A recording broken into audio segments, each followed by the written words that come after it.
बिस्मिल्लाहिर्रहमानिर्रहीम। Welcome to Pacific College. उम्मीद है आप खैरियत से होंगे।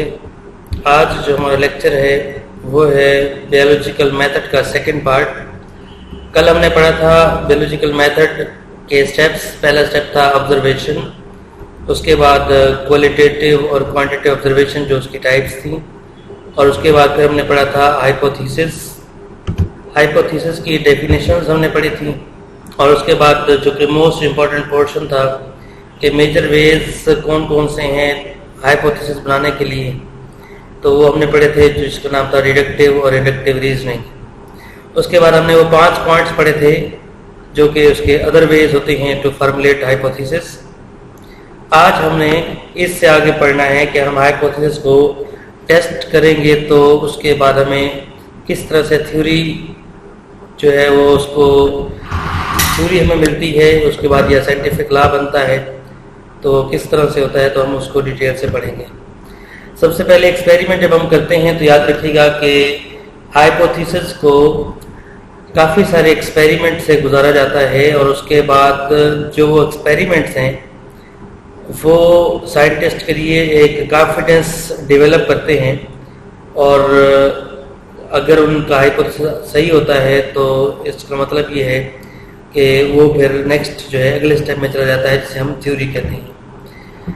थ्योरी जो है याद रखिएगा, थ्योरी जो है वो फाल्सिफाई हो सकती है, पॉसिबल है, हम लोग उसको नेगेट भी कर सकते हैं, लेकिन ये आपने याद रखना है कि आफ्टर रिपीटेड एक्सपेरिमेंट्स जो हाइपोथेसिस है अगर वो ट्रू हो then that will become theory. तो यहाँ भी मेंशन है कि any hypothesis that is tested again and again without ever being falsified. इसका मतलब ये है कि हाइपोथेसिस को जब आप चेक करते हैं काफ़ी सारे एक्सपेरिमेंट्स के बाद, तो अगर वो फॉल्सिफाई नहीं होता तब आप उसको एक्सेप्ट करते हैं एज ए थ्योरी। और so there is shown a series of hypothesis supported by the results of many tests। ये many टेस्ट का मतलब ये होता है कि सिर्फ एक दफ़ा टेस्ट नहीं करना उस थ्योरी को, हमने काफ़ी सारे एक्सपेरिमेंट के बाद उस थ्योरी को हमने बनाना है, उस हाइपोथेसिस को हमने प्रूव करना है क्या वो हमारा हाइपोथेसिस ठीक है या नहीं है। सो थ्योरी की अगर डेफिनेशन पेपर में आती है तो उसके लिए डेफिनेशन क्या होगी कि after many repeated experiments if hypothesis become true then it will become theory। उसके बाद जो टाइप्स ऑफ थ्योरी, बेटा 2 थ्योरीज की टाइप्स होती हैं, प्रोडक्टिव थ्योरी होती है और प्रेडिक्टिव थ्योरी होती है। तो जो प्रोडक्टिव थ्योरी होती है ये नए हाइपोथेसिस को, नए ख्यालात को जन्म देती है, और प्रेडिक्टिव थ्योरी जो होती है ये थ्योरी ये प्रेडिक्शन के लिए होती है। तो जो प्रोडक्टिव थ्योरी की तरफ आते हैं कि ये one of the most important features of a good theory is that, याद रखिएगा ये कहाँ से बनेगी, कोई गुड थ्योरी होगी तो वहाँ से ये प्रोडक्टिव थ्योरी बन सकती है। So that may suggest that new and different hypothesis, a theory of this kind is called productive theory. तो यहाँ आपने याद रखना है जो चीज़ मेन वो ये है कि it is one of the most important feature of a good theory. तो बेटा ये बहुत इम्पॉर्टेंट एमसीक्यू भी है कि अगर यही लाइन अगर आ जाए कि जिसके अंदर कि वो कौन सी थ्योरी है जिसके अंदर डिफरेंट हाइपोथेसिस को वो जन्म देती है, that is called as productive theory. अब चलते हैं जी नेक्स्ट है जी प्रेडिक्टिव थ्योरी, सेकेंड टाइप। और यही जो लाइन है इसकी ये वेरी इंपॉर्टेंट एमसीक्यू भी है कि जो प्रेडिक्टिव थ्योरी जो होती है दैट हैज़ एक्सप्लेनेटरी पावर। तो ये भी आपने ध्यान में रखना है, और ये पेपर के लिहाज से ये भी वेरी इंपॉर्टेंट एमसीक्यू है, ये बोर्ड में आ भी चुका है कि a theory which has explanatory power is called that is called as predictive theory कहते हैं। ठीक है जी। इसके बाद examples of theory, example of theory paper के हमारे टेक्स्ट बुक के अंदर मेंशन तो नहीं है, लेकिन हमें ये पता होना चाहिए। Darwin theory of natural selection ये एक एग्जाम्पल है, और सेकंड एग्जाम्पल है थ्योरी ऑफ स्पेशल क्रिएशन। वैसे तो आप ये सेकेंडरी के अंदर डिटेल से पढ़ेंगे, लेकिन ये साथ आप एग्जाम्पल ऐड कर लें। थ्योरी के बाद नेक्स्ट जो है कि अगर थ्योरी को एक्सपेरिमेंट मजीद किया जाए, उसके ऊपर एक्सपेरिमेंट किए जाए और उसका कोई इनकार न कर सके, that is called as irrefutable theory. तो जो इररिफ्यूटेबल थ्योरी है दैट बिकम्स साइंटिफिक लॉ।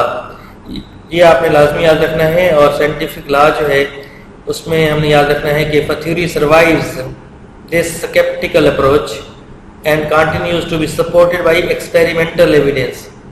इसका मतलब ये है कि एक्सपेरिमेंटल एविडेंस, एक्सपेरिमेंट करने के बाद हमारे पास जो एविडेंस आते हैं, और अगर वो एविडेंस बार बार उसके ऊपर एक्सपेरिमेंट किए जाएं और वही एविडेंस हमारे पास आए और वो सच साबित हों, then that theory become scientific law. इसमें जो ये जो रेड लाइन आपको शो की गई है, ये वाला ये एमसीक्यू है। नेक्स्ट है जी, यही जो बात आपको थोड़ी देर पहले बताई, ये एमसीक्यू की लाइन है कि a scientific law is a uniform and a constant fact of nature. और ये जो लाइन आपको दिखाई, ये लाइन एमसीक्यू है, बोर्ड में आ चुकी है कि irrefutable theory is called scientific law. ये आप लोगों ने लाजमी याद रखनी है ये लाइन पेपर के लिहाज से। और पेपर के लिहाज से ये इम्पोर्टेंट एक क्वेश्चन भी है, शॉर्ट क्वेश्चन है, compare theory and scientific law. तो जब आप कंपेयर करते हैं तो इसमें आपने याद रखना है कि आप लाइन ड्रा करते हैं और उसके बाद फिर आप दोनों की डेफिनेशन लिखते हैं, डिफरेंस लिखते हैं, और साथ एंड में आप एग्जाम्पल लिखते हैं। तो जो एग्जाम्पल है इसकी लॉ की, that is called as Hardy Weinberg law, और या जिसे आप नेक्स्ट दूसरा है वो है मेंडल लॉ ऑफ इनहेरिटेंस, जिसके अपने दो लॉ हैं, वो आप डिटेल से सेकेंड ईयर के अंदर पढ़ेंगे कि Mendel law of segregation and law of independent assortment. तो ये दो एग्जांपल्स हैं साइंटिफिक लॉ की। ठीक है जी, अब ये कंपैरिजन यहाँ मेंशन है, आप देख सकते हैं कि थ्योरी जो होती है दैट एक्सप्लेन्स द फिनोमिना, जो फिनोमिना या जो भी बायोलॉजिकल प्रॉब्लम है वो क्यों हुआ, थ्योरी उसके बारे में एक्सप्लेन करती है। जबकि साइंटिफिक लॉ जो है वो उस फिनोमिना के बारे में एक्सप्लेन करता है कि डिस्क्राइब्स व्हाट फिनोमिना हैपन, कि कौन सा फिनोमिना हो सकता है। तो ये इसके बारे में डिटेल्ड से एक बताता है, इसके ऊपर ये एक्सप्लेनेशन इसके अंदर बहुत सारी हो सकती है। सिर्फ जो थ्योरी होती है वो वाई के ऊपर बिलीव करती है कि ये फिनोमिना क्यों हुआ, बस एक सवाल का जवाब देती है। जबकि साइंटिफिक लॉ हैज एक्सप्लेनेशन, और वो जो एक्सप्लेनेशन होती है इसलिए हम कहते हैं कि इसके अंदर एक्सप्लेनेटरी पावर भी होती है। और जो यहाँ पर भी इसमें भी आप देख सकते हैं कि साइंटिफिक लॉ जो है दैट डिस्क्राइब्स व्हाट, जिसके बारे में आपने डिस्कस करना है, सिर्फ एक टॉपिक के बारे में है।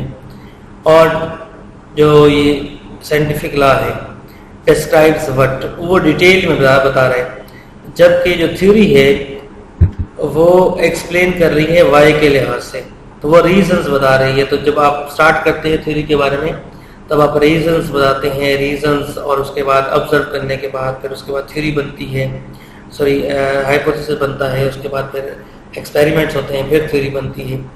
जबकि जो साइंटिफिक लॉ है ये एक्सप्लेन कर रहा होता है डिस्क्राइब्स व्हाट, ये इस एक चीज़ के बारे में बहुत ही डिटेल से डिस्कस करता है। So this is all about the difference between theory and scientific law. Paper के लिहाज से आपको बताया कि वेरी इंपॉर्टेंट है, इसको अपने लाजमी याद करिए। Thank you so much.